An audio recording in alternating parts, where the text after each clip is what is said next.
আগামী ৩০শে জানুয়ারি অনুষ্ঠিতব্য Dhaka city corporation নির্বাচনে ইভিএম পদ্ধতিতে ভোট গ্রহণ করা হবে। কিন্তু আপনি জানেন কি কিভাবে ইভিএম পদ্ধতিতে ভোট প্রদান করতে হয়?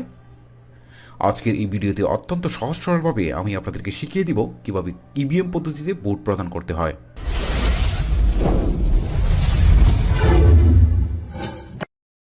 ইভিএম পদ্ধতিতে ভোট প্রদানের জন্য আপনাকে স্মার্ট কার্ড অথবা পুরাতন ন্যাশনাল আইডি কার্ড সাথে নিয়ে ভোট কেন্দ্রে যেতে হবে। ভোট কক্ষে প্রবেশের পর সহকারী প্রিজাইডিং অফিসার আপনার আঙ্গুলের ছাপ শনাক্ত করবেন। ইভিএম মেশিনে আপনার আঙ্গুলের ছাপ প্রদানের সাথে সাথে আপনার ন্যাশনাল আইডি কার্ড অথবা স্মার্ট কার্ডের যাবতীয় তথ্য মনিটরে ভেসে উঠবে। যদি আঙ্গুলের ছাপ দ্বারা আপনাকে শনাক্ত করা না যায়, তবে স্মার্ট কার্ডটি ইভিএম মেশিনে প্রবেশ করে আপনার তথ্য যাচাই করবেন। স্মার্ট কার্ড না থাকলে 13 ডিজিট অথবা 17 জিবিতে জাতীয় পরিচয়পত্র দ্বারা আপনাকে শনাক্ত করা হবে। ছবির সাথে আপনার বাস্তব চেহারা বা তথ্যের মিল থাকলে একজন পোলিং অফিসার আপনার হাতে কালি লাগিয়ে ভোট প্রদানের জন্য গোপন কক্ষে পাঠিয়ে দেবেন। আর এ সময় পোলিং এজেন্ট সহ সকল নির্বাচনী কর্মকর্তার সামনে থাকা মনিটরের সকল তথ্য দেখা যাবে। গোপন কক্ষে প্রবেশের পর আপনি 3টি ডিজিটাল ব্যালট ইউনিট দেখতে পারবেন।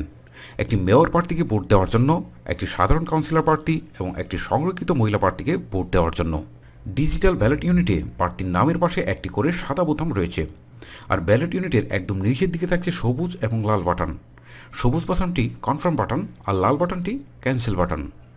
এবারে ভোট প্রদানের জন্য আপনাকে আপনার পছন্দের প্রার্থীর নামের পাশে থাকা সাদা বাটনে চাপ দিতে হবে। সাদা বাটনে চাপ দেওয়ার পর এবার আপনি সবুজ বাটনে চাপ দেবেন। সবুজ বাটনে চাপ দেওয়ার সাথে সাথে আপনার ভোটটি কনফার্ম হয়ে যাবে। এ সময় ইভিএম মেশিন বলতে থাকবে যে আপনার ভোটটি সম্পন্ন হয়েছে। তখন আপনি বুঝবেন যে আপনার ভোটটি কনফার্ম হয়েছে, যে আপনি ভোটটি প্রদান করেছেন। ঠিক একইভাবে আপনি পরবর্তীতে আরও 2 প্রার্থীকে ভোট প্রদান করবেন। আর প্রত্যেকবার ভোট প্রদান সম্পন্ন হলে মেশিন আপনাকে জানিয়ে দিবে যে আপনার ভোট প্রদান সম্পন্ন হয়েছে। এত হলো ভোট প্রদানের নিয়ম।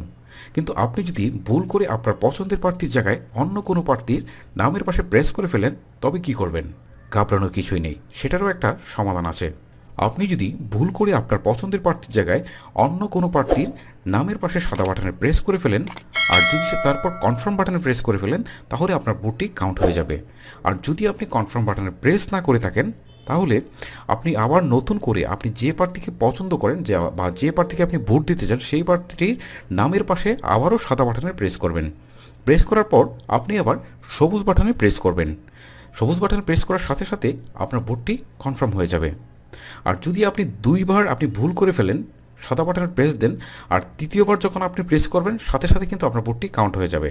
মানে আপনি তৃতীয়বার যখন কোনো বাটনে প্রেস করছেন 2বার ভুল করার পর, তখন আপনাকে বুঝতে হবে যে তৃতীয়বার আপনি সাদা বাটনে চাপ দেওয়ার সাথে সাথেই কিন্তু আপনাকে ভোটটা কাউন্ট হয়ে যাবে। তারপর কিন্তু আপনাকে আর সবুজ বাটনে প্রেস করতে হচ্ছে না। ভিউয়ার্স, এ তো দেখলাম কীভাবে ভোট প্রদান করবেন এবং ভুল হয়ে যাওয়ার পর আপনি কিভাবে আবার নতুন করে ভোট প্রদান করবেন সেই নিয়ম। এখন প্রশ্ন হচ্ছে, আপনি যদি কোনো প্রার্থীকে ভোট না দিতে চান, অর্থাৎ আপনি না ভোট দিতে চান, সেটারও কিন্তু প্রসেস রয়েছে। আপনি না ভোট দিতে চাইলে আপনার সবুজ বাটনের পাশেই আরও একটা বাটন রয়েছে, ক্যান্সেল বাটন। এই ক্যান্সেল বাটনে পরপর 2বার প্রেস করার সাথে সাথেই আপনার স্ক্রিনে দেখাবে যে আপনার ভোট সম্পূর্ণ হয়েছে। মানে আপনার না ভোটটাকে তারা কাউন্ট করে নিয়ে যাবে। তো এভাবে কিন্তু আপনি খুব সহজেই না ভোটও প্রদান করতে পারেন। ভিউয়ার্স, এই হচ্ছে ইভিএম পদ্ধতিতে ভোট প্রদানের প্রসেস। তারপর কারো যদি বুঝতে কোনো প্রকার সমস্যা হয়, তাহলে অবশ্যই আমাকে নিচে কমেন্ট বক্সে লিখে পাঠাবেন। আমি অবশ্যই প্রত্যেকটা কমেন্টেরই উত্তর দেওয়ার চেষ্টা করব। জনস্বার্থে ভিডিওটি সোশ্যাল মিডিয়া সহ সকল মিডিয়াতে শেয়ার করবেন।